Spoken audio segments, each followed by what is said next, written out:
So as I've told you, you will no longer prepare the required output for this module. Instead, we will just discuss the answers. Ayan. Para mas makasave tayo ng time. And I know you also have other outputs, a lot of outputs in your other courses. Kaya, ayun, gawin na natin real time yung ating activity. Okay?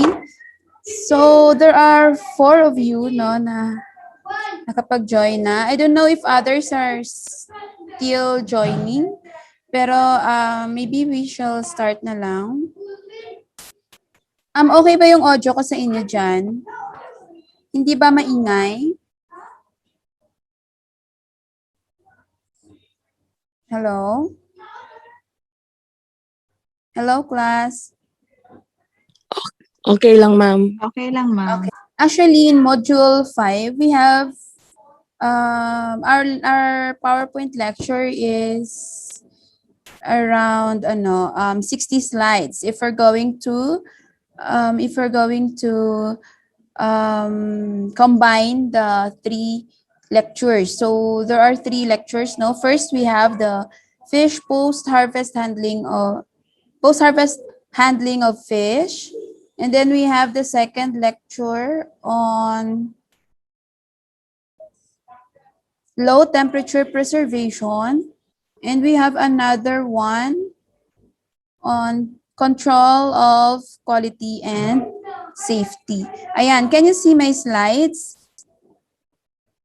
Okay, can you see my slides? Okay. Actually, this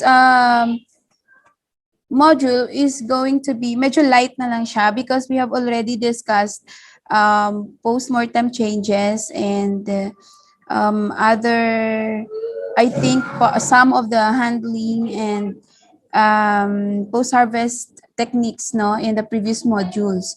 So, mas madali ito. Although we have 60 slides, but I think we can finish before 3:30. So, we will still have time for our activity. So, okay. Ayan. So, diba, we have extensively discussed that fish are sterile. The fish muscle are sterile while they are living. And after capture, and once they are removed from their aquatic environment, they die.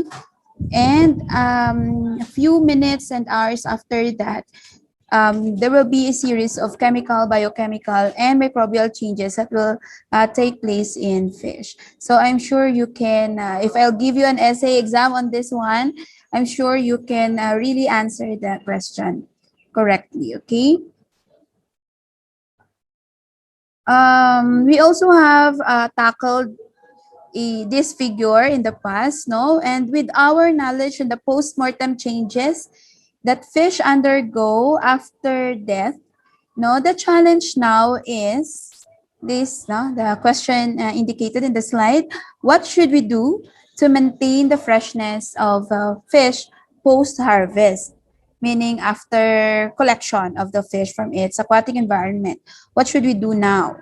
Okay, so that will be our focus in this lecture. Okay, so before we proceed to those post-harvest handling and practices, let us briefly go over this slide, the slide that shows the fisheries supply chain. So you can see here that there are 5 actors, in basically fisheries supply chain has 5 actors. So we have those involved in the production, those in the primary trading, and then next in the processing, marketing, and consumption.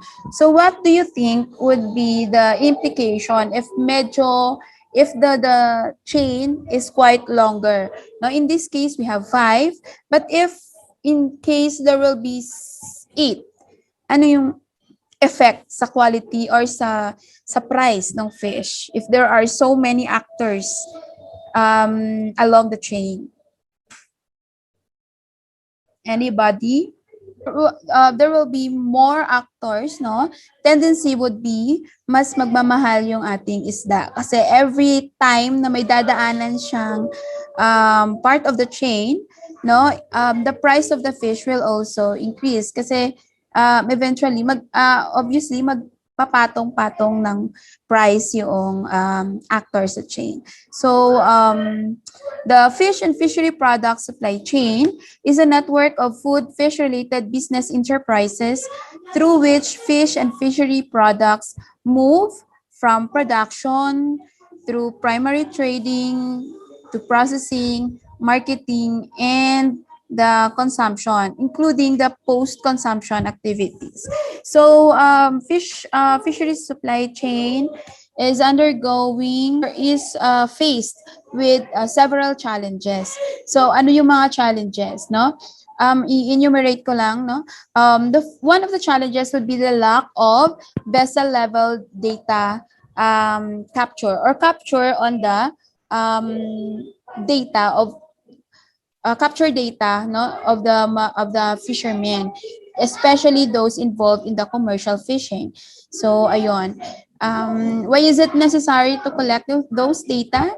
Kailangan natin yun to prepare our production reports and also for management purposes.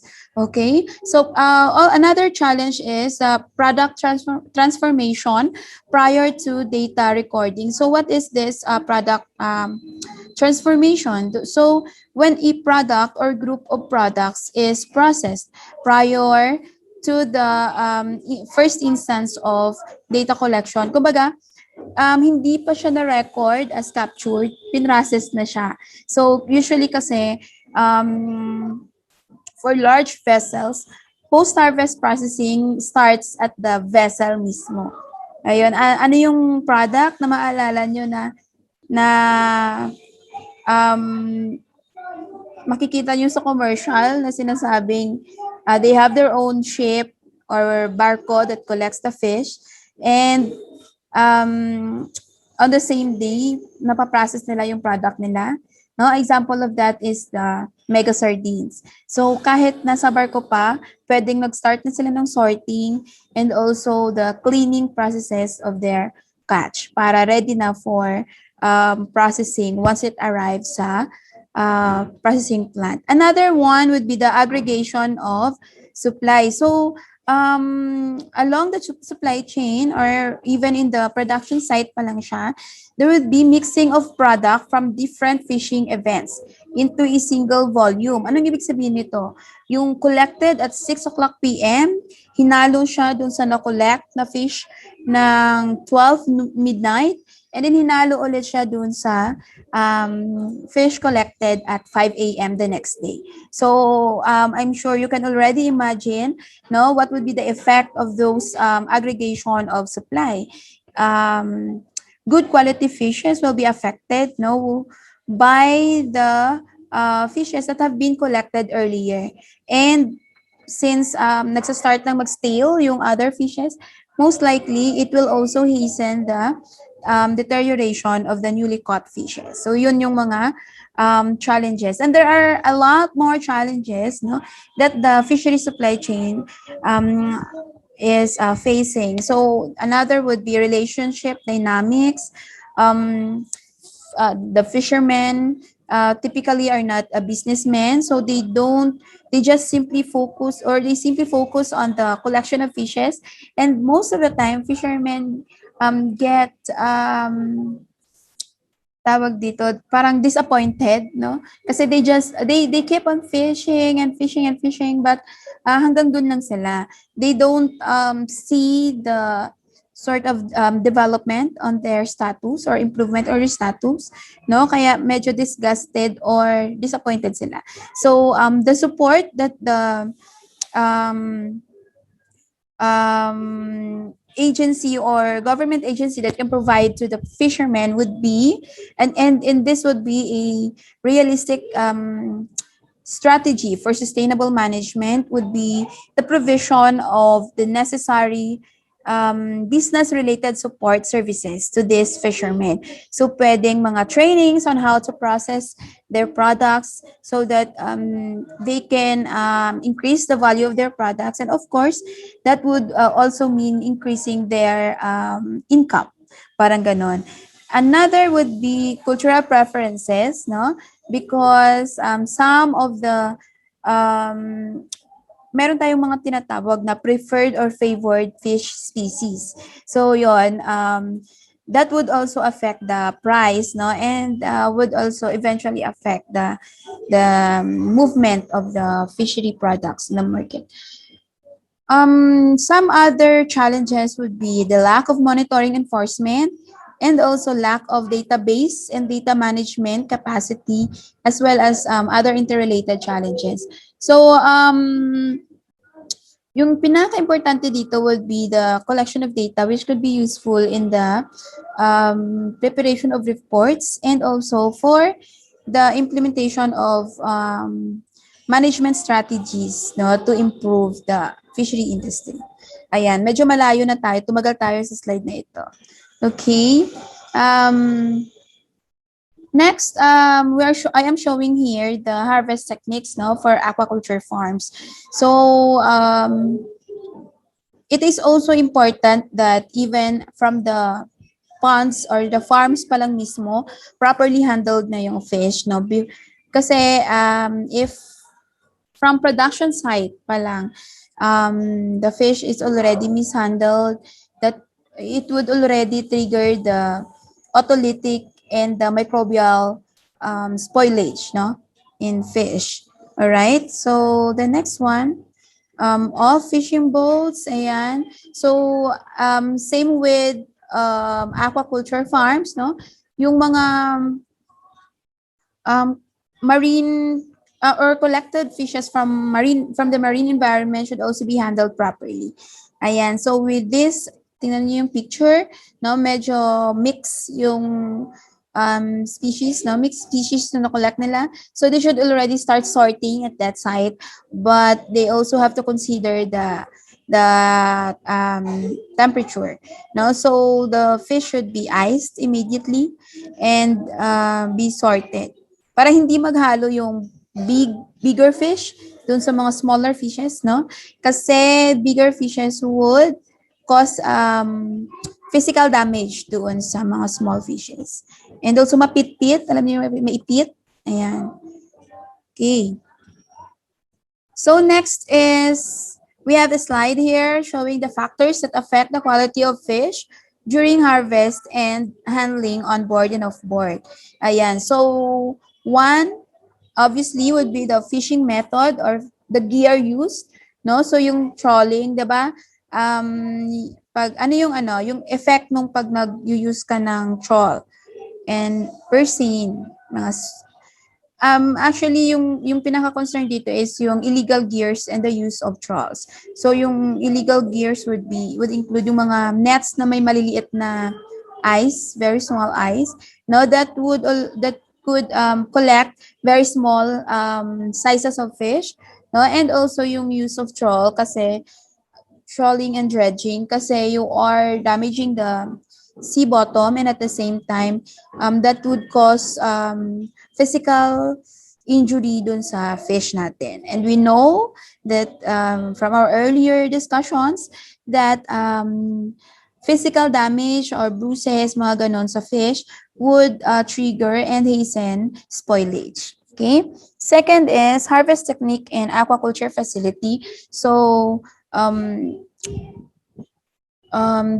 we have here use of manual harvesting and mechanical harvester, no. So for experience ko sa pag-harvest ng shrimp, no, usually that would also include number 3, no, the volume of fish caught or harvested, no. Kasi when you harvest a shrimp sa fish pond, you have to schedule your harvest time na as much as possible gabi, no? So the reason for scheduling your harvest at night One would be mas malamig yung temperature at night. Okay? Plus wala yung si Haring sun, no? So hindi maiinitan yung shrimp. Shrimps are very sensitive.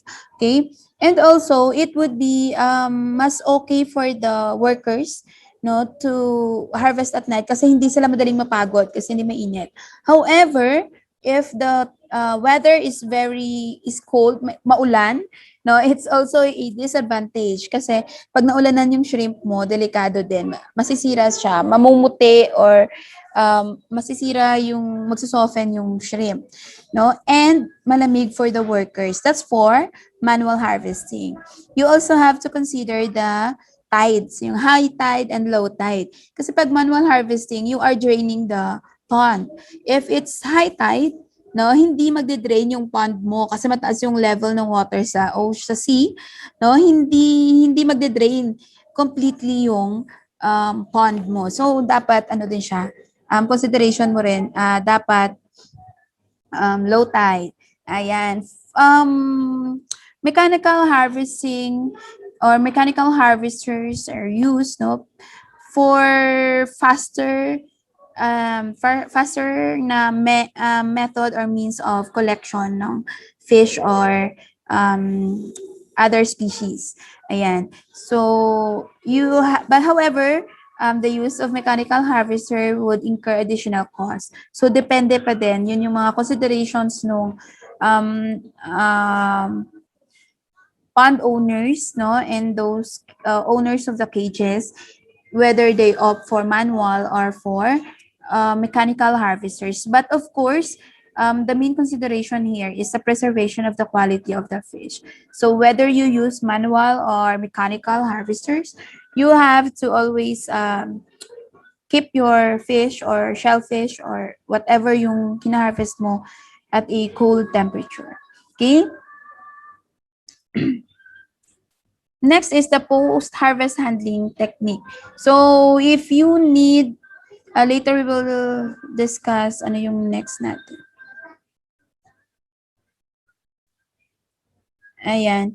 So this post-harvest handling technique would include mga bleeding, gutting, or blanching, no? So, and other post-harvest techniques that we can do to maintain the quality of our fish.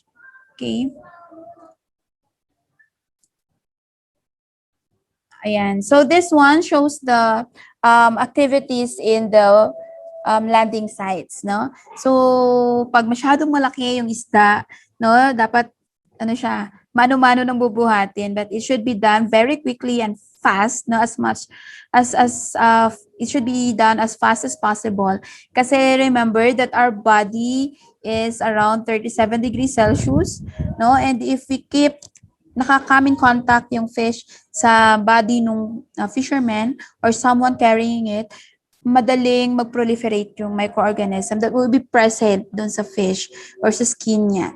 Okay? Take note na kapag na-harvest na siya, di ba, patay na yung fish. Okay? So, it's also undergoing post-mortem changes at the same time. Okay? So note that we have, as of 2020, 133 operating landing sites and facilities, no, in the country. Ayan, so in Western Visayas, ina-highlight ko yung Western Visayas kasi taga dito ako. We have 11, no? And I think included doon yung Iloilo, yung meron kasi sa Dumangas na fish port. Yung Iloilo fish port, ayun. And meron din sa Dumangas I don't know if it's included in this municipal fish ports na record. Ayan. So the next slide shows the community fish landing centers. So what is this community fish landing centers? Yan yung mga parang nasa center siya na landing site, no? In Iloilo, I think pare-pareho yung itsura ng mga community landing centers na to. Kasi I saw one, no? The picture here, the landing site that's shown in this picture is sa Barangay Masintok, Paway, Ilocos Norte. I saw the similar landing center in Dumangas, no, and it's partly managed or managed by ISCOF. Ayun. So meron tayong nilagay doon na drying facility on top. Dito nilagay yung drying facility. Nakalimutan ko kung meron akong picture noon, but I have not included it here. But UPV through our CHED NAFES project have installed we installed a drying facility here to assist, no? Parang assistance natin dun sa fisher folk. So yun yung sinasabi ko kanina, that one support that we can provide for our fishermen is to give them trainings and facilities, no, in which they could process and increase the value of their catch to also increase their income. Ayan.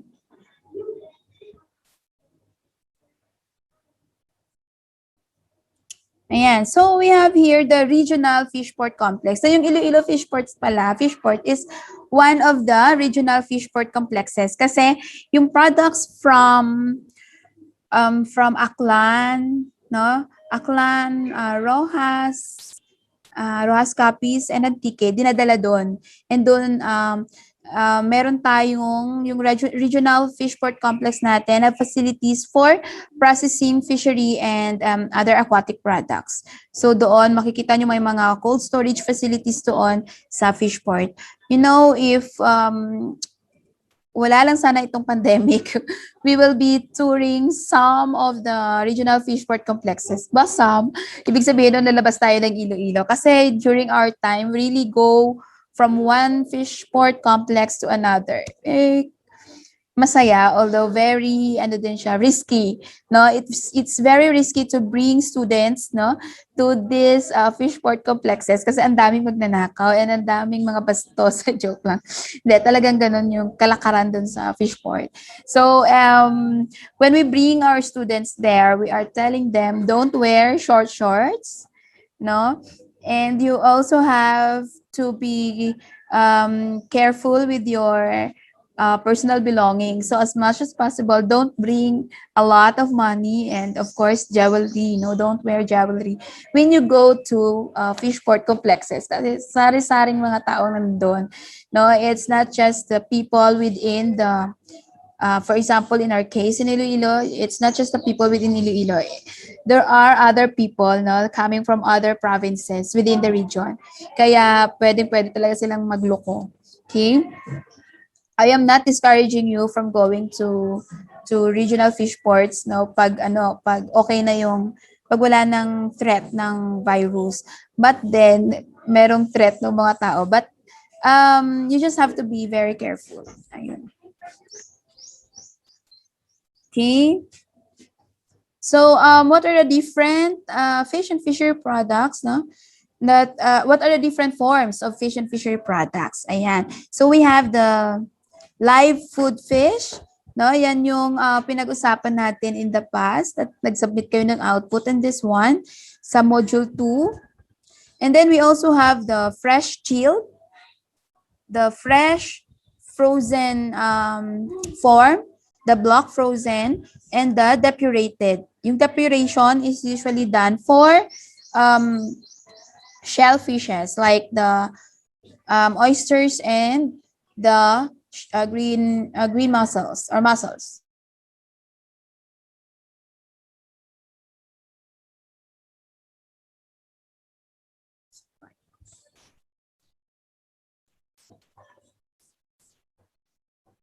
Ay, teka lang, nawala yung aking video. Ayan.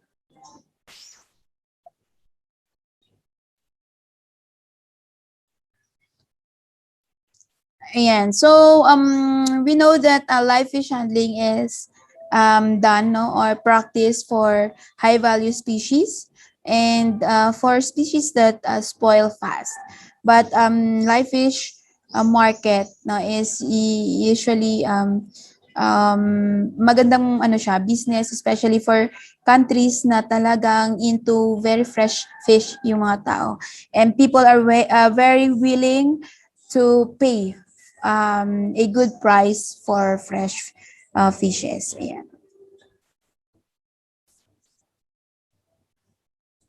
Ayan. So, we are showing here, I am showing here the depuration facility for shellfishes. Now, we also have a similar facility here in UPV, now designed for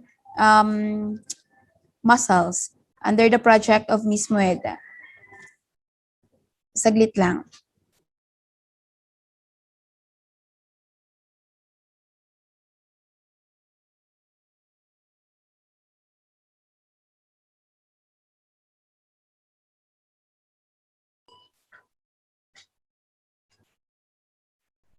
I'm sorry about that one. Hindi ko maano yung akin. Okay? So, ano yung ginagawa ng depuration facility or depuration? Anong yung purpose ng depuration? Na, have you heard your mother, no? Na pag bumibili ng mga shells, sabi nila ipapasuka yung shells, no? Kasi filter feeders sila. So, that's being done to allow the shellfish to release yung mga dirt and microorganisms na filter nila from the aquatic environment. So, usually it takes several hours to days para ma-completely depurate yung shellfishes. Now, during depuration, kasi you are using clean water or sterilized water, mga ganon, one of the issues with depuration is yung nagiging thin or parang the shellfishes are undergoing starvation during the process. So what's usually done to avoid this one is the addition of sugar para mag-serve as food ng mga shellfish para hindi sila pumayat, and at the same time maging mas manamis-namis sila because they are eating sugar. Ayan. So this one shows some of the very common pre-processing techniques done in tuna, no? So for bleeding of fish is done to help get all the blood out, as the name implies, bleeding nga, no? Which produces a tastier fillets. If you are going to compare talaga, if we can do a lab activity on this one, you can try the fillet, no? That has the fillet from a completely bled fish from a a fish that has not been bled. So, pwede mong i-compare, compare mo rin yung kanilang taste, no? The fillet that has been taken from the completely bled fish would be tastier. Maganda sana siyang experiment, no? For blanching naman, of course, alam niyo na yung gutting, di ba? Removal of the internal organs to further preserve the fish kasi makukuha mo yung mga microorganisms that could be present din sa gut ng fish. Okay, blanching is done for fishes to be frozen. No, blanching stops enzyme actions which can cause the loss of flavor, color, and texture of your raw material. And blanching at the same time cleanses the surface dirt and microorganisms kasi na wash out mo with your blanching water, and it also brightens the color and retard the loss of vitamins in your fish. Okay, so this one shows the grading process of tuna. So tuna are graded as grade A, B, and C, no, depending on its quality. So maybe you can just check the details, no, in this slide. Right, hindi ko siya masyado makita. Visual inspection of the initial appearance, and then second, when headless, the tuna color is checked for the most apparent signs of freshness.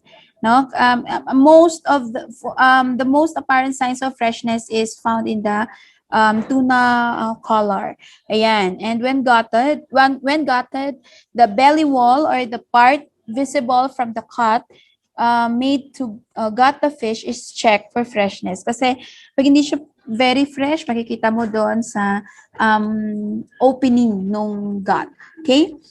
For the second grading process, ayan, after lining up the tunas on a steel table, a small half-moon shaped sample from the smallest diameter of the fish, the tail was taken. Ayan, pinapakita dito.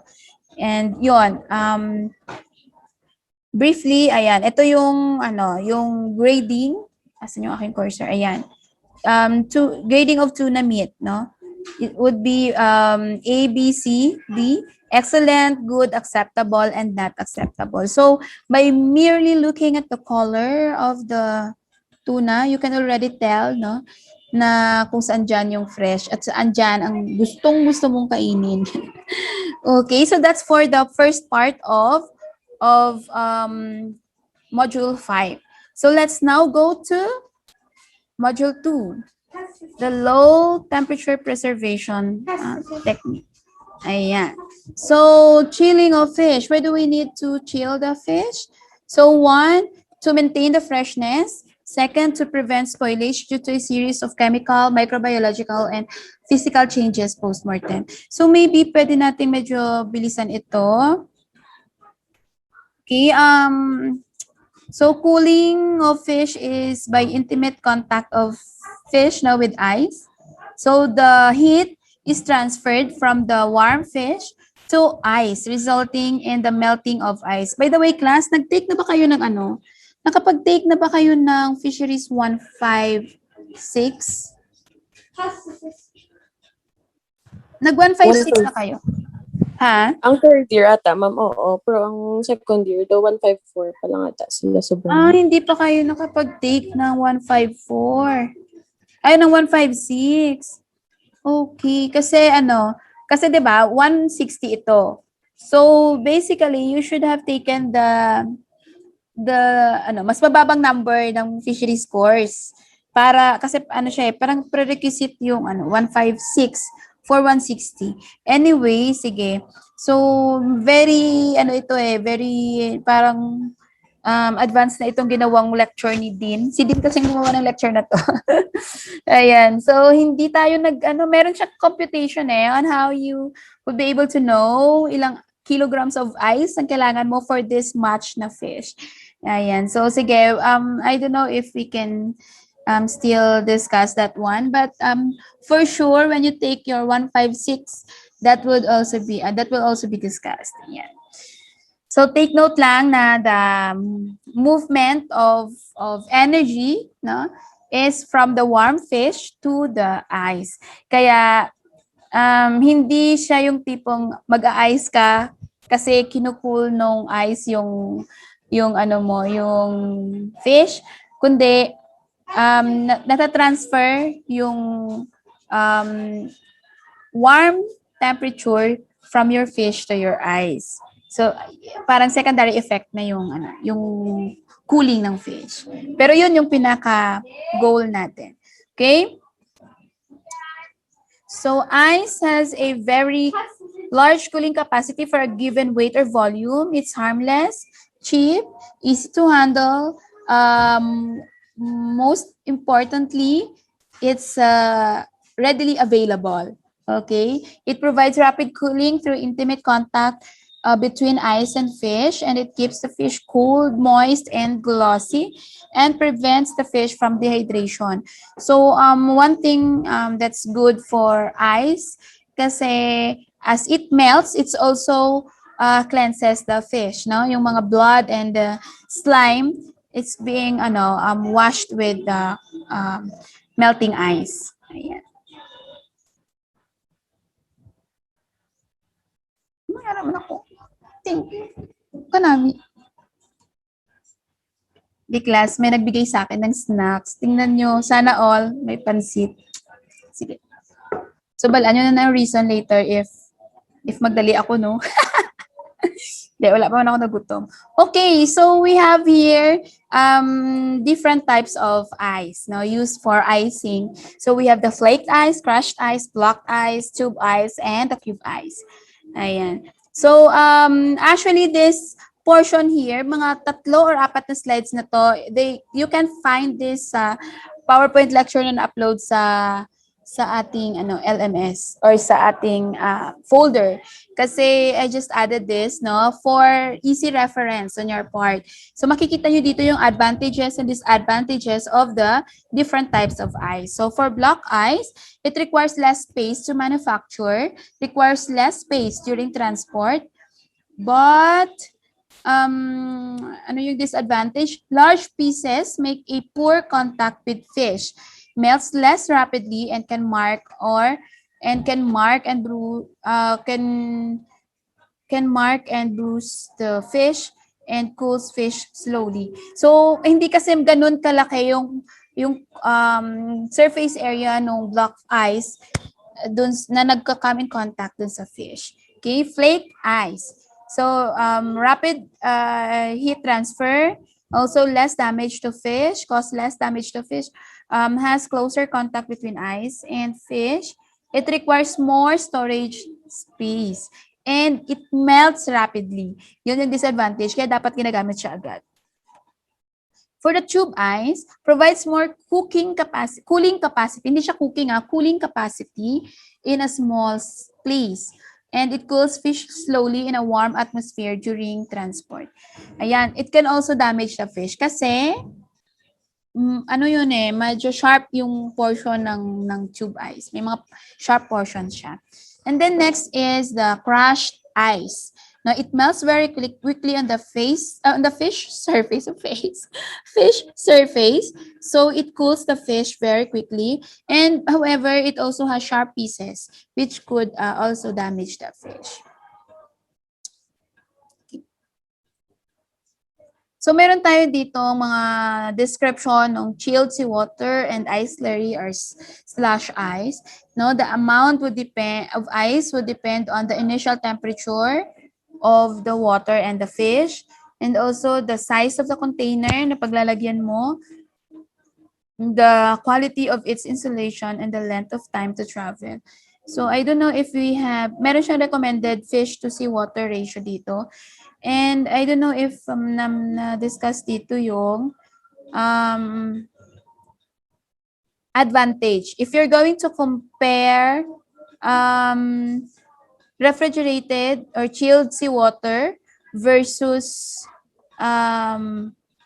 ice or flake ice, or yung mas maganda itong refrigerated seawater, no? Kasi mas malaki yung surface area that comes in contact with the fish kasi liquid siya. So the whole fish could be covered by that refrigerated water. So mas mabilis yung cooling ng fish natin. Plus, since very liquid na siya, it can already, as it cools, winawash na rin niya yung fish. Okay? And one more thing, kasi meron siyang parang brine solution siya kasi it has water and salt, mas matagal mawala yung pagiging cold ng refrigerated seawater. Okay? Mas effective and efficient siya in cooling the fish. Okay, use of ice water mostly used for small-sized fish, and the use of chilled air is also applied for all fish species.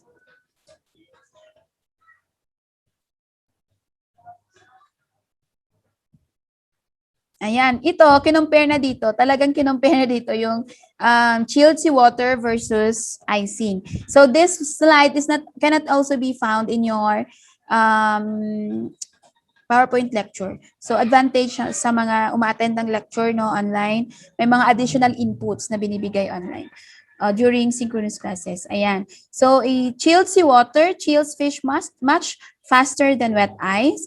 Fish in chilled seawater do not suffer from physical damage kasi liquid, walang sharp edges, no?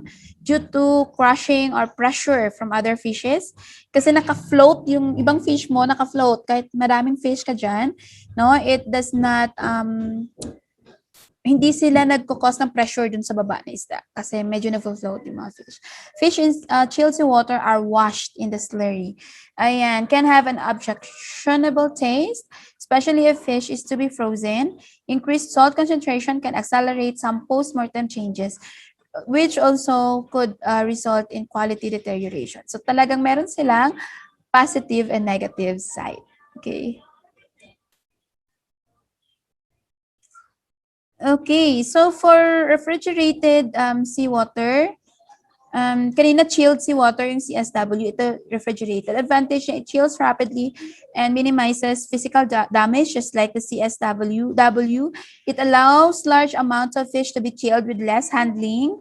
However, it slows down the chilling rate when the refrigerated seawater tank becomes overloaded with fish.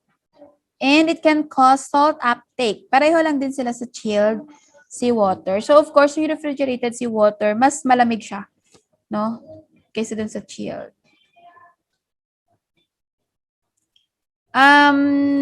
Fish layering, no? Ice fish layering is used for medium-sized fishes.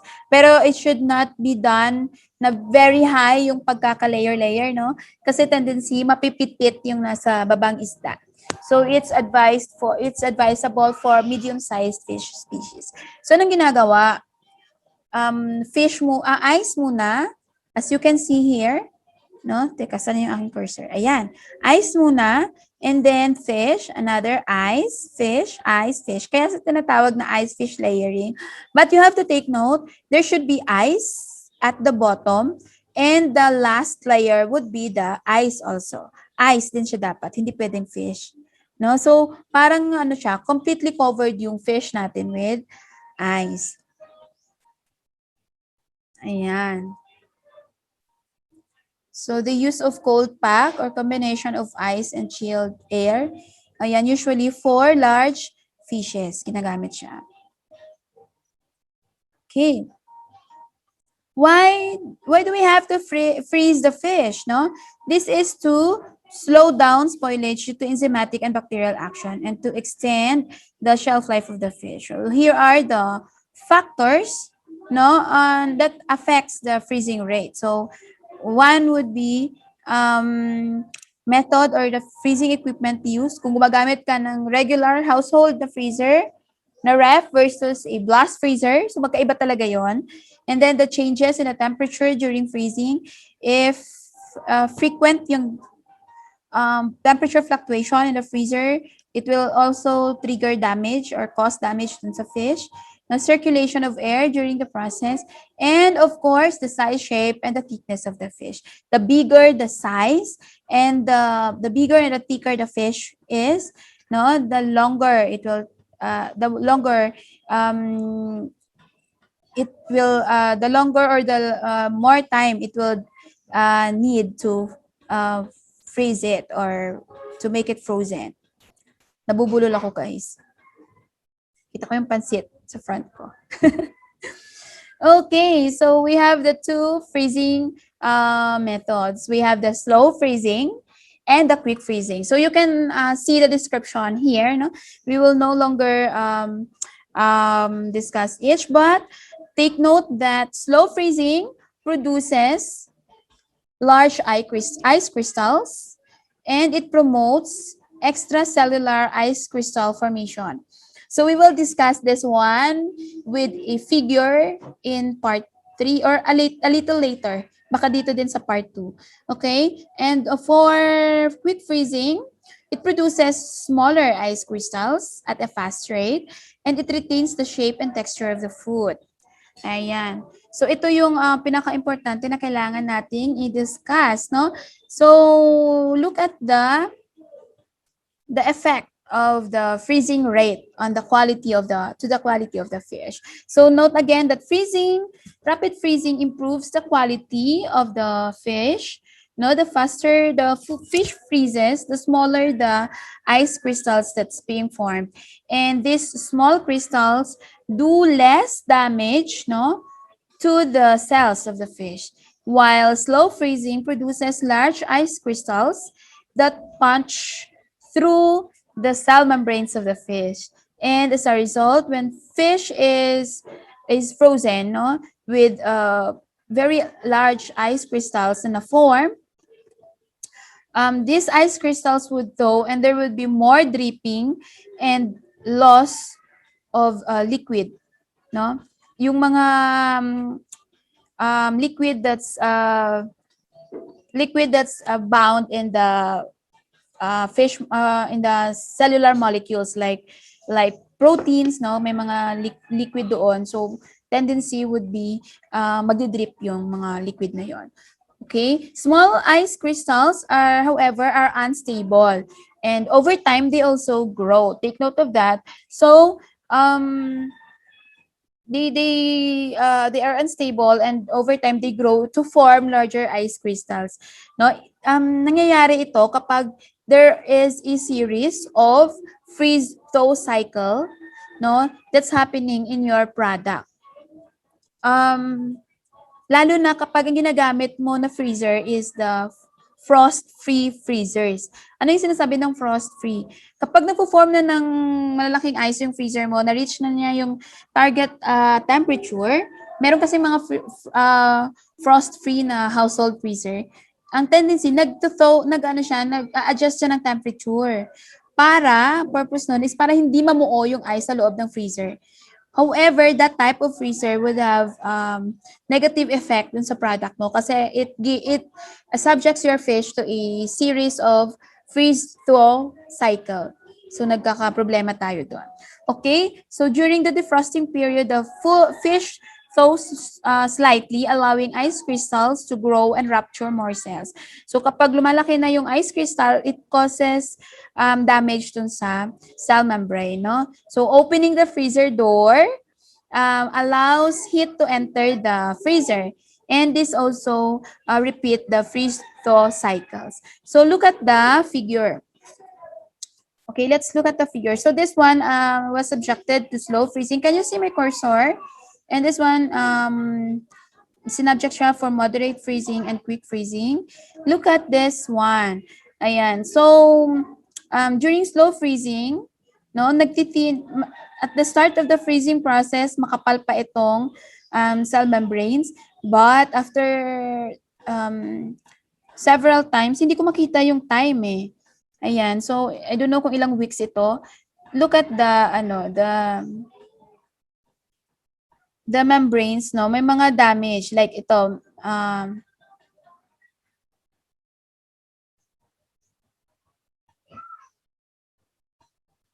Lumalaki, tingnan mo, maliit lang ito. And then look at this one, lumalaki na siya.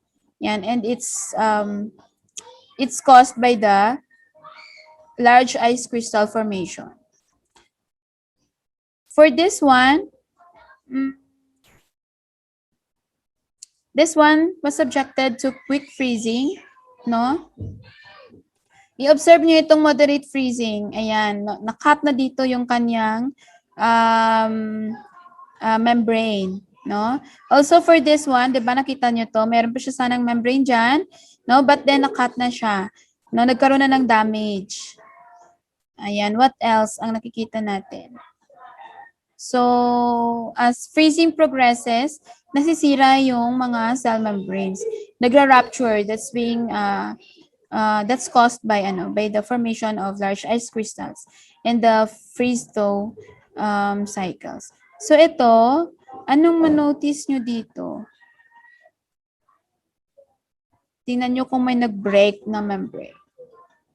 So, very minimal yung effect ng freezing, no?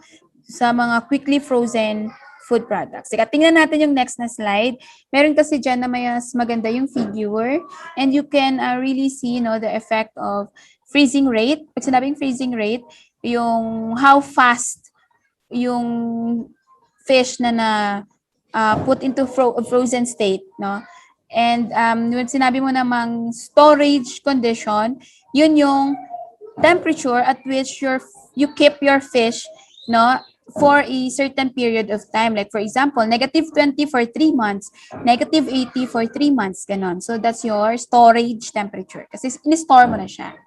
Okay? So this slide naman shows the glazing. No? It tells you what glazing is. So it is a process that includes the formation of a thin layer of ice to cover the frozen product.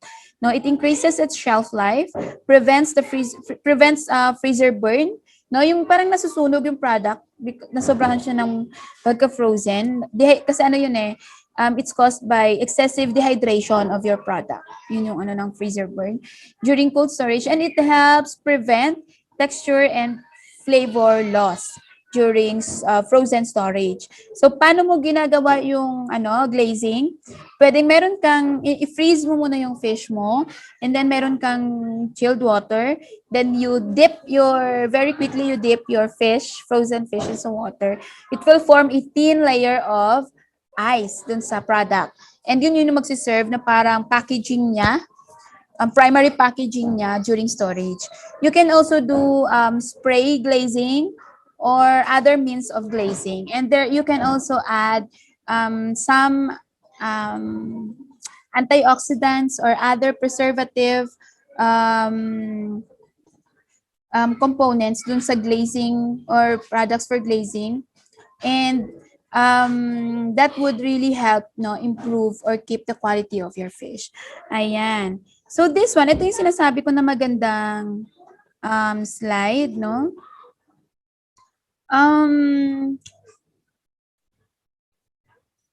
This one shows tinitingnan ko yung notes ko, class.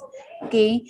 This is from the work of Nakazawa and Okazaki in 2020. So they want to observe the effect of freezing rate and freezing storage temperature on the muscle fiber tissue of mackerel. So dalawa yung tinitingnan, freezing rate, how fast or slow yung freezing process, and the freezing storage temperature. So at what temperature? So as we can see here, meron siyang negative 20 degrees na storage temperature, and meron din siyang negative 40 na storage temperature. So it has been reported that the rate of protein denaturation during frozen storage increases exponentially as the storage temperature increases. So the lower the storage temperature is, the better. Diba? Which one is lower? Negative 40 or negative 20 na storage temperature? Usually kasi nako-confuse mga students. So which one is lower? Negative 20 or negative 40? Mag-algebra tayo ng konti. Hello, class? Which one is lower?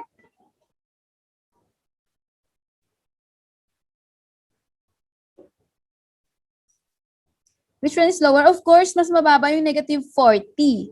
Diba? So take note that during the freezing process, the formation of ice crystals, dehydration of protein molecules, and increase in solid concentrations in the muscle tissues are the factors that may promote quality deterioration.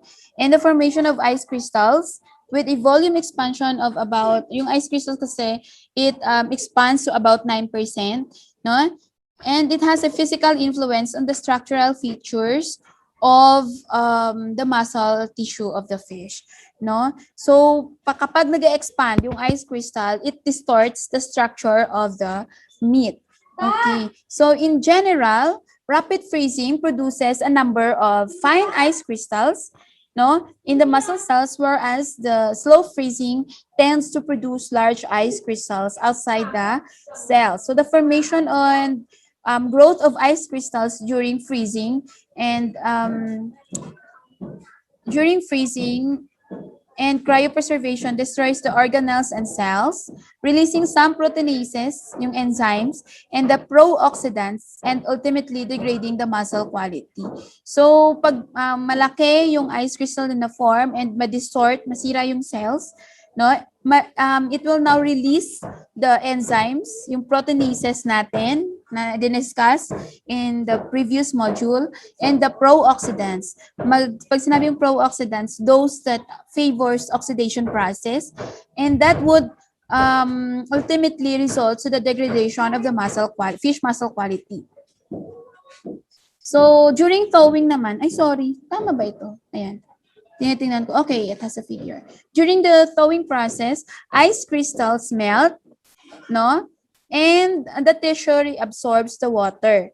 So, unless the muscle protein is damaged by denaturation, pag na-damage during na-damage yung muscle tissue by denaturation, it can no longer reabsorb the water.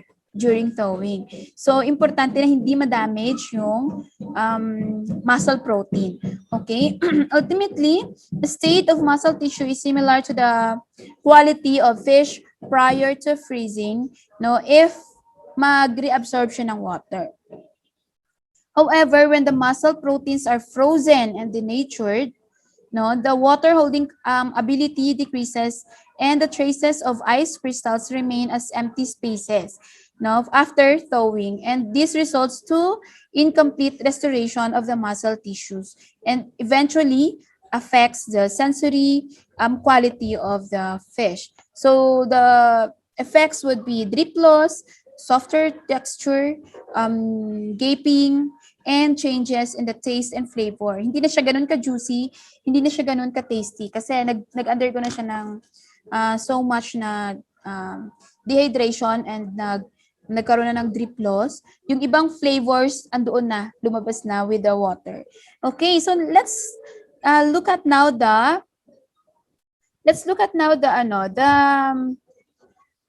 figure. So, ito yung quality ng fish before thawing. So, na-frozen na sila. Frozen sila. So, this is the state of the fish prior to thawing. Tingnan nyo yung sa quickly frozen fish, no? Quick frozen na fish at negative 40 degrees Celsius. Ito yung ice crystals, no? Na form. And then, yung ice crystals, andito sila. Yung mga whitish. Yung red thing that you can see are the muscle fibers of the fish. Ayan. So, ito naman, quickly frozen siya, but it was stored at negative 20. And then ito, it undergoes slow freezing, but stored at high temperature. And ito, slow freezing din at negative 20 degrees Celsius. Ito, negative 40 degrees Celsius. So, after thawing, tingnan nyo, yung quickly frozen at negative 40, parang wala lang nangyari, no? Na-restore niya yung quality ng muscle niya. However, itong nag-undergo sa quick freezing, but stored at a lower temperature, may mga gaps doon sa fibers, muscle fibers niya. Ayan. And parang mayroong gaping, slight gaping. Ayan. And look at this one, no? Nag-undergo siya ng slow freezing, but it was stored at negative 40. Asan yung aking cursor? Ayan. Para siyang dehydrated and it looks paler as compared with the one that have undergone quick freezing and stored at the same temperature. And tingnan mo yung ice crystals. Obviously, if you're going to compare the first two pictures with this one dito sa baba, makikita mo talaga malalaki yung ice crystals in the form. Okay? And the worst case is found in this one. The one that has been subjected to slow freezing rate and stored at low temperature. Malalaki yung gaps ng muscle fibers. So, yan yung effect nung freezing rate and storage temperature sa quality ng fish. Alright, so ito yung mga thawing method and everything was listed here. Everything is listed, so you can just check this out, no, on your own time, no, para mas mabilis tayo kasi nasa 3:50 na. So I'll give you 20 minutes later to work on the mural, okay? So ito, let's proceed sa next na topic. Control of fish quality and safety. So, ayan. Parang inulit lang ito. Ayan. We have to use, teka, i-move ko yung ating beautiful faces again. Saan ko kaya ito ilalagay?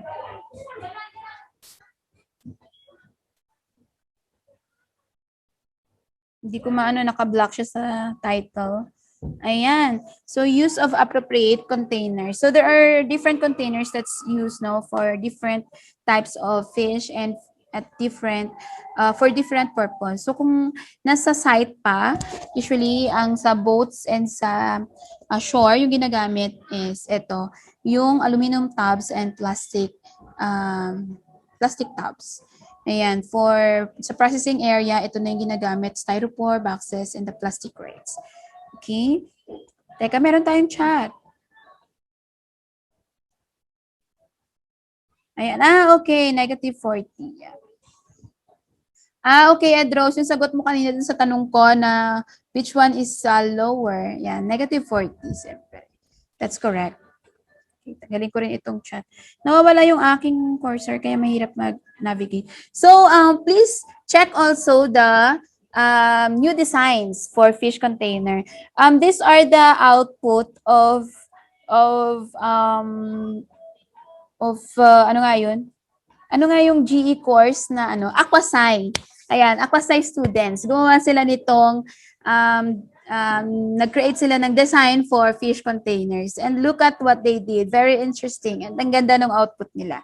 Alright? So, pakibasa na lang, no? What are the um, materials for a good fish container? So, tingnan nyo yung ginawa nila.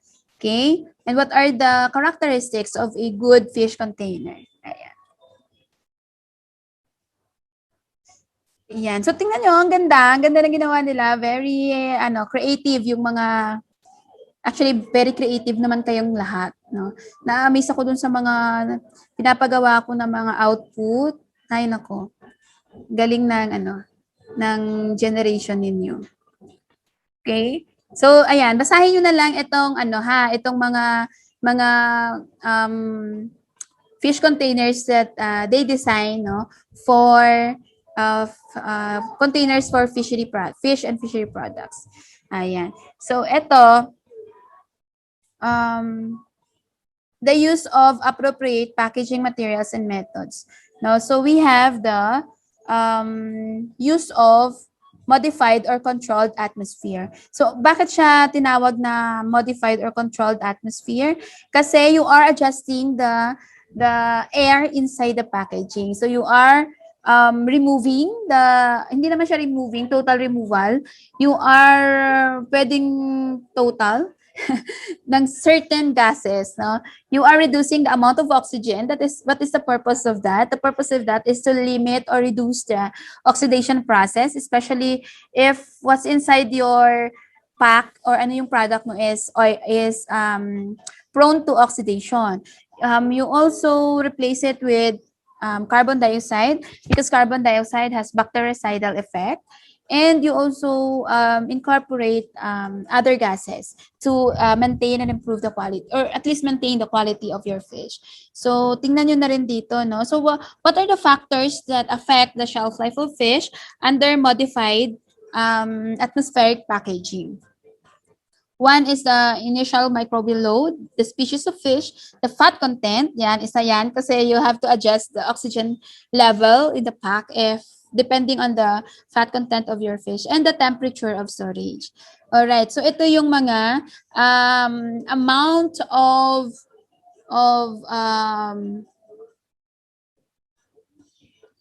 gases that should be present dun sa fish natin. I think nagkamali ito ng ratio. I will just edit, no? Kasi dapat yung 30% na oxygen nasa lean fish yan. Yung fatty fish mo, yan yung wala. Okay. However, you should not totally remove the oxygen, no?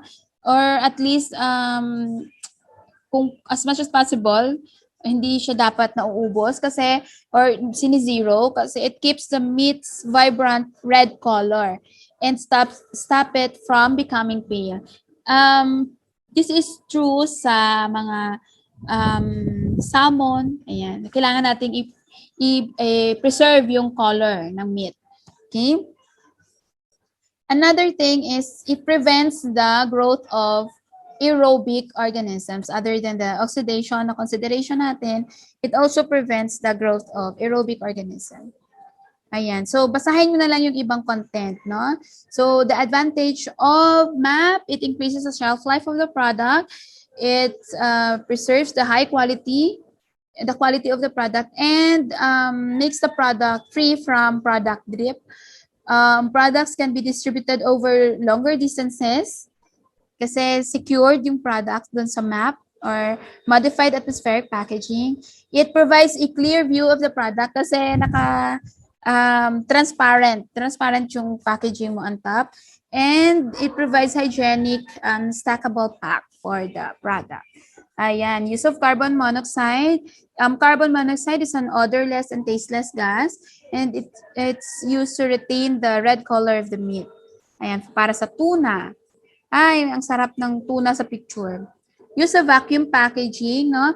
This one, this packaging method removes the air from the package prior to sealing, and it inhibits lipid oxidation. However, since anaerobic siya, it allows the growth of anaerobic microorganisms. Alright, so tingnan nyo na rin itong different packaging materials, no? And the use of additives. And you know, why do we use additives sa products natin? It increases the water holding capacity of the meat. It decreases the drip loss, improve the texture, prevent microbial contamination, inhibit oxidation, and extend the shelf life of the product. However, take note, there are only a number of approved additives. So, kailangan yung additives na gagamitin natin, approved din siya ng, approved siya to be used sa product. No? Kasi it can also cause a product retention, especially if you are producing for a certain country na you're planning to export your product, you have to be compliant with the additive requirement. Ayan. So, ito mga storage conditions. Okay, you have to note that different products require different storage temperatures. Okay. And there is a system that should be followed, especially kapag nag-freeze or nag-chill ka ng product for a certain period of time, for certain period of time na mahaba. Like for example, nasa processing plant ka, and usually yung mga frozen products nyo, it takes a month or to several months before siya ma-deliver or ma-consume. So you have to apply the FIFO or the first in, first out rule. So you have to keep a record ano yung label ng box that has been produced earlier. Ayan. And then you have to, alam mo yun, yung first in, first out system na i-record mo ano yung pumasok sa day na to, sa ganitong batch. And then kapag may magwi-withdraw ka ng product from your storage, you also have to take note ano yung mga lumabas na products. And ano yung next na ilalabas mo. Kasi nalabas mo na yung ganitong batch, ano naman na batch yung next na ilalabas. Kaya it has to be very systematic, no? And the person in charge in your storage area or in the storage facility should be very diligent and should know, no, and understand the principle of first in, first out, and should also be aware of the tawag nito, consequences if hindi niya na-apply properly yung first in, first out rule. So I share ko na rin yung experience ko when I work in a processing plant in Aklan, no, nakapagtrabaho ako sa Aklan's Boneless Bangus. And I don't know, I think they are still producing up to this time. Ang ganda ng experience ko doon. The plant is just starting when I joined the company. And maliit lang siya na processing plant. So maganda talaga siyang training ground for me. No, I started there as a production supervisor, and I worked there for 9 months, I think. And magandang experience yun kasi since they are just starting, it's my first job also. I've really seen kung ano yung problem, no, sa outside world na sinasabi. So nakita ko doon kung paano nila sinustore yung kanilang products, and nakita ko kung gaano kadami and gaano kalaking pera yung tinapon lang namin nung pumasok ako doon. Kasi they have a very huge storage freezer. Ano siya? Walk-in freezer. So it's as big as a 2-bedroom house. Ganon siya kalaki, yung freezer nila. And yung mga tauhan doon, they simply, pagkatapos ng production, ipapasok lang talaga lahat ng isda doon. Though they don't follow the FIFO, the first in, first out rule.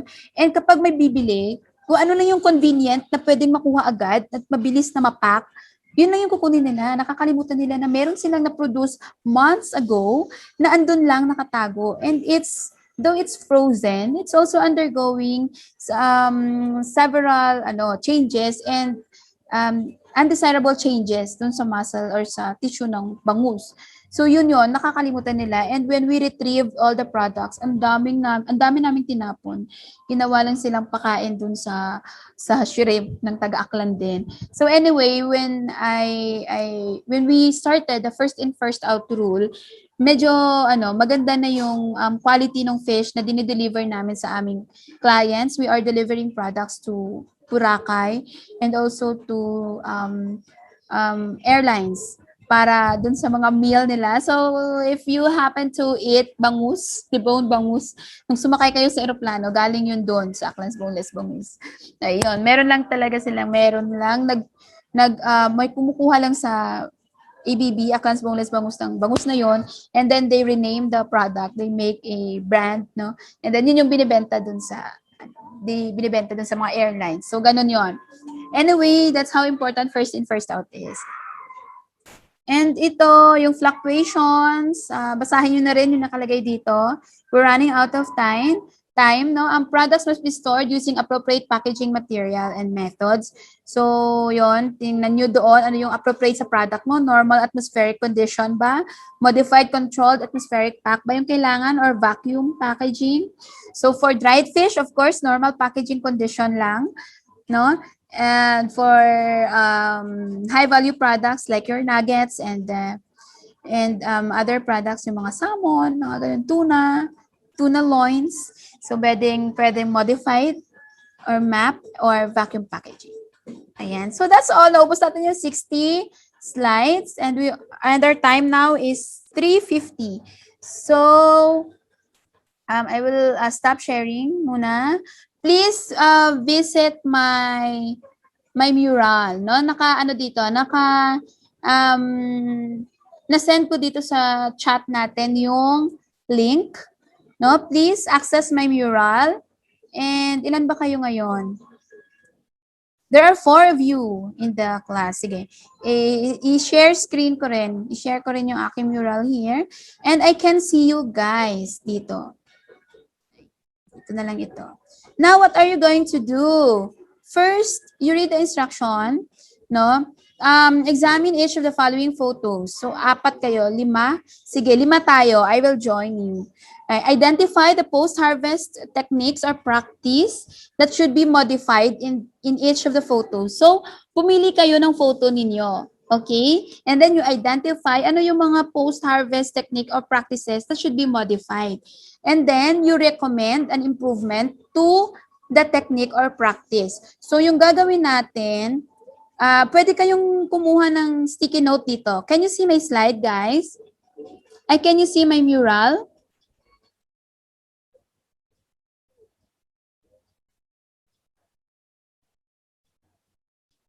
Okay. Nag-download ang app. Okay. We still have enough time for that. Kasi we still have around 40 minutes for this one. Sige, gawin nating masaya kahit 5-5 lang tayo, guys. Okay, so you can click this one and then you take your sticky note. Ayan. So pwede kang pumili kung circle or square. No? And then you can also add some shapes or connectors kung gusto nyo, if you think it's necessary. And you can choose, no, kung ano yung mga gusto mong ilagay dyan. And then, ito, may mga icons dito. Ayan. So, kung gusto nyo mag-add ng icons. So, for example, I will add this 3x3 sticky note. Close ko ito. And then, pipili ako ng picture. Saan ba yung pipiliin ko? Sige, ito na lang siguro yung akin. Teka, I can't move it. Ayan, i-move ko siya. Hi, move ka. Ayan, i-move ko siya dito sa side. I will increase its size and then I'll write my answer. So, identify the post-harvest technique practice that should be modified. Hello? Pumasok na ba kayo sa mural? Are you here already? Wala pang nag-add. Is there any problem? Are you having problem, guys, accessing my mural?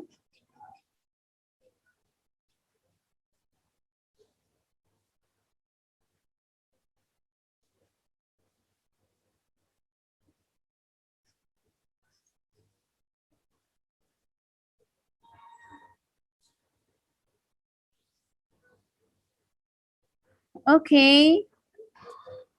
Are you having trouble accessing the mural? Okay, Era. Sige.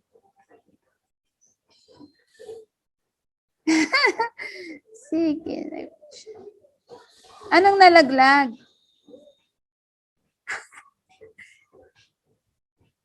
Okay, sige. Paglaruan natin itong mural. It's a nice app. Send ko lang siya ulit.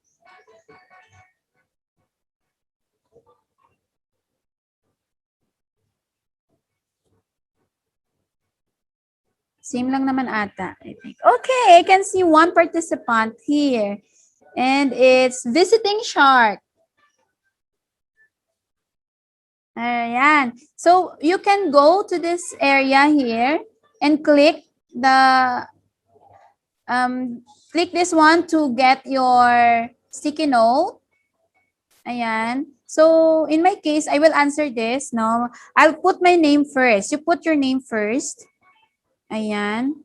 And then, you write your answer. Like, for example, ano ba yung post-harvest practice that should be modified in here? Fish should not, ano bang tawag dito?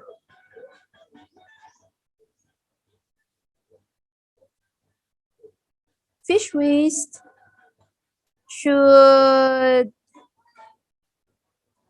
be separated from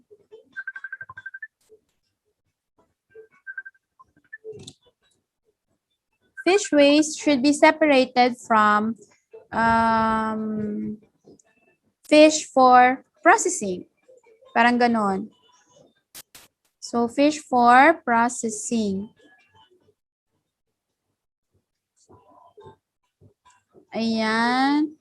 So, recommend an improvement to improve the technique or the practice.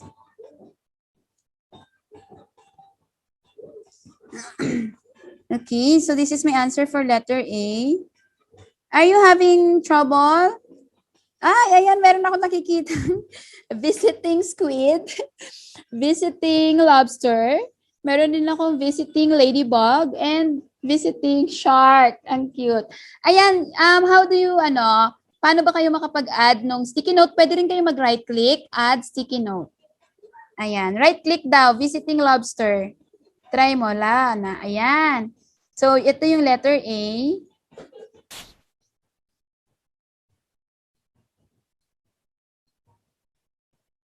Ayan. So, this is for my letter A. Ayan. And for my letter B,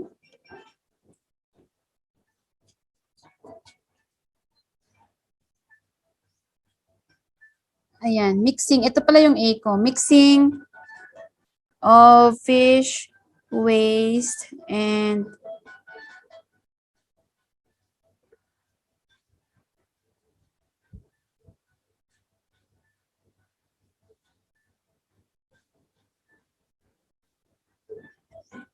ayan. So, B ko, fish waste should be separated from fish for processing. Ayan. And then, another answer ko is, icing of raw mat.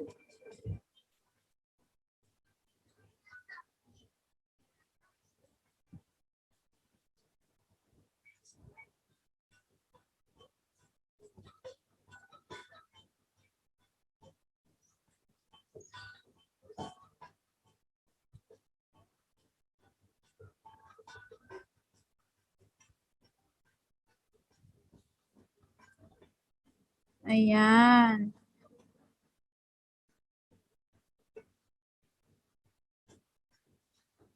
So, yan yung mga na-observe ko. So, you have to do the same. Alright? So, paano na? Pag meron ka ng sticky note, you right click again, and then look for edit. You can type anything in your sticky note. Ayan. Ayan, sige. So, yung first 20 minutes natin is for practice. And yung 20 minutes natin, yan yung final natin na output. Ako na ang speed mama. Ayan. Edros, ikaw din. Sige, ikaw speed. I don't know if I can edit this one, but hayaan na natin yung mga names natin. Okay, kanino ito? Yung, hindi ko siya makita. Edros, lakihan mo yung ano mo, sticky note. You can use other colors, no? Para meron tayong sort of identity. Ay, para akong ano, nag-enjoy ako sa ganito.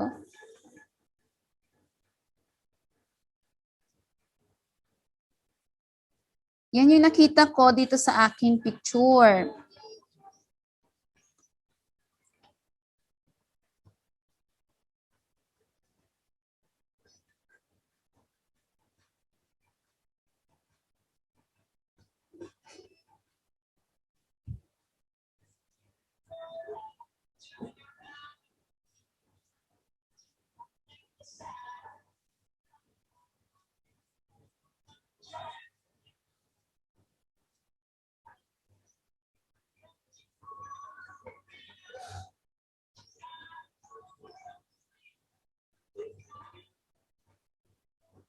Okay, sige, enjoy ka mo. I'll give you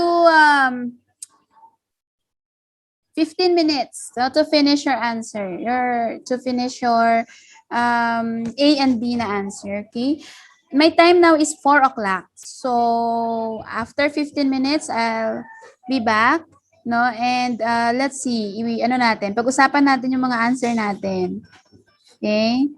So, for now, para magkaroon kayo ng privacy, I will turn off my video and I will mute myself.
Class, para ma-edit nyo, right-click.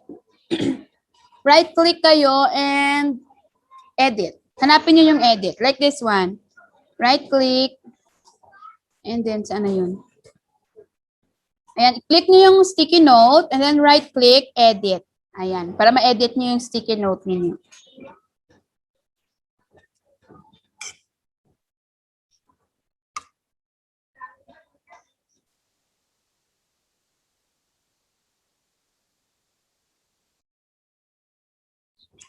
Ed Rose, I am very sorry. My God.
Five minutes left, guys.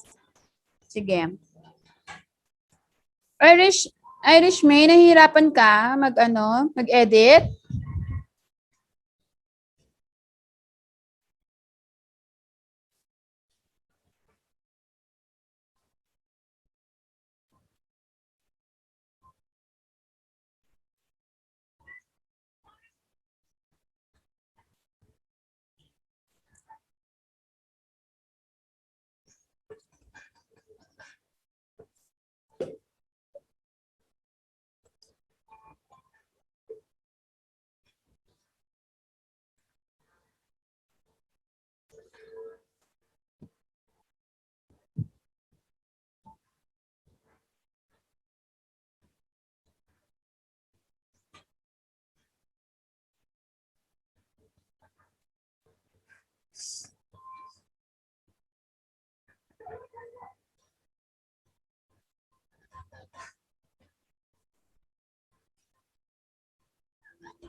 Wala na si Irish May.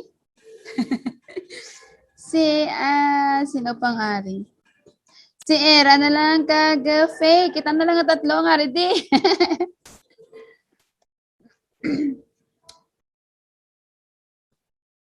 Okay, so maybe While Faye is still editing her answer, I will read the answer of Ed Rose, no? Si Irish May na disconnect, I think. So eviscerated fish and uneviscerated fish should be separated since their spoilage rate differs. Microbial growth rate in uneviscerated fish are higher. Fish waste such as guts should be disposed immediately since they can be catalyst of cross-contamination. I think yung nire-refer niya dito is ito, yung tuna, no? How about you, Era May? Ay, sa akin naman ito yung pinili ko na picture. No, so the practice here is they mix, no, there is a mixing of fish waste with whole fish. So I am recommending to separate fish waste from fish for processing or whole fish, no, and then raw mat should have ice or should be chilled kasi walang ice. And there should be they should also use a clean container. Parang madumi kasi sa paningin ko yung container. Okay, walang nag-answer dito. No one gave an answer for this picture, no? The main, the most noticeable wrong practices here would be one, the fish container is directly in contact sa floor, which it should not be the case, no? The container should be elevated from the floor kasi madaling ma-contaminate itong isda, madaling mawisikan ng mga tubig from the feet of the people roaming around and also walang ice yung mga isda. Plus parang okay, nag-time na, tumunog na yung timer ko. Yung walang ice yung mga isda, no? And parang magkakahalo and they are not well arranged. Parang pinaslack lang yung fish dun sa container. So that's the issue with this picture. Now, Era, can you please share your answer? Hello, ma'am. Hi. So, based lang din sa understanding ko sa picture, Okay. yung evident talaga na makikita is yung improper na pag-dispose ng mga gut ng fish, which would contaminate sa mga eviscerated fishes. And then, yung nirecommend ko dito is to properly dispose the removed guts and then ilagay ang eviscerated fish sa clean sections ng lugar or somewhat container na preferred talaga na pang lagyan ng fish. Ganun po. Okay. Ayan. So, dapat nakalagay sa container itong mga guts, no? Internal organs ng fish. And also, the fish should be kept cold. No? So, dapat cool siya all the time. So, dapat may ice din sila. Especially ito, ang lalaking isda. Dapat properly stored sila. Okay? How about you, Faye? Hi, ma'am. Good afternoon po. Good afternoon. Yung sa akin po, yung sa picture is parang na-notice ko kaagad na naka-piled up lang yung mga container tapos galalapaw na yung mga isda. So, okay, yes. Ang Very post-harvest practice nga nakita ko nga hindi na dapat i-modify nila ay yun din po, clean and elevated nga container, tapos ang fish ay yung different sizes is separate man kag ang proper icing po or chilling the fish, yun po. Ayun, so hindi rin properly iced yung fish, no? So, ayan. Yan yung mga sort of malpractices dun sa mga pictures na nakita natin. And I am glad that you can identify yung mga techniques, post-harvest techniques and practices that should be improved. And you are able also to recommend ano yung mga kailangan nilang i-improve. No? And also, in this picture, kay Irish, I think, gusto niya sigurong sabihin dito that ito, nasa table lang siya na eviscerate siya. It should be cleaned, no wash, to remove the blood, and also to separate din yung waste. And for this, ano ba to, squid? Tingnan natin. Ay, ang laking squid. Squid pala siya. The people working in the area should wear proper clothing, no? And dapat nakadamit, naka-apron pa dapat, naka-hairnet, ganun. Dapat kasi even you're just selling fish, you should also wear proper garments. No, you have to wear top clothes, my tops, and also naka-apron, and if babae, dapat hairnet to prevent your hairs from falling to the fish or to the products that you are selling. Ayan, ano ba itong ginagawa niya? Naghuhugas. Ayan, so ganon, walang hindi siya naka-wear ng proper clothing, no? Ayan, so anything else that you would like to say before we end? We will share our output, our mural output to to your classmates, no? Para kahit hindi sila naka-attend, makita nila na na-miss nila itong activity natin. Hindi. So they can also learn, no, from what we did today. Faye, medyo lakihan ko lang itong ano mo ha, yung ano mo, yung sticky note mo. I can't increase the size of Era's sticky note. Ayan, hindi ko siya malakihan.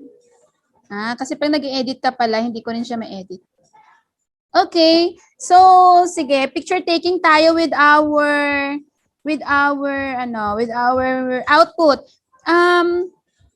Era May, siguro kailangan umikot-ikot ka rin para makita ko yung ano mo, yung cursor mo.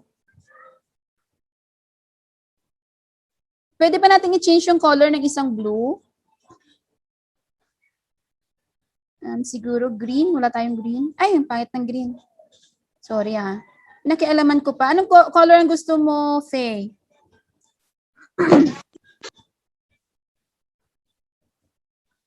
Ito lighter. Pinakialaman ko talaga. Ayan. So, before pa man siya uploading kasi yung status ko.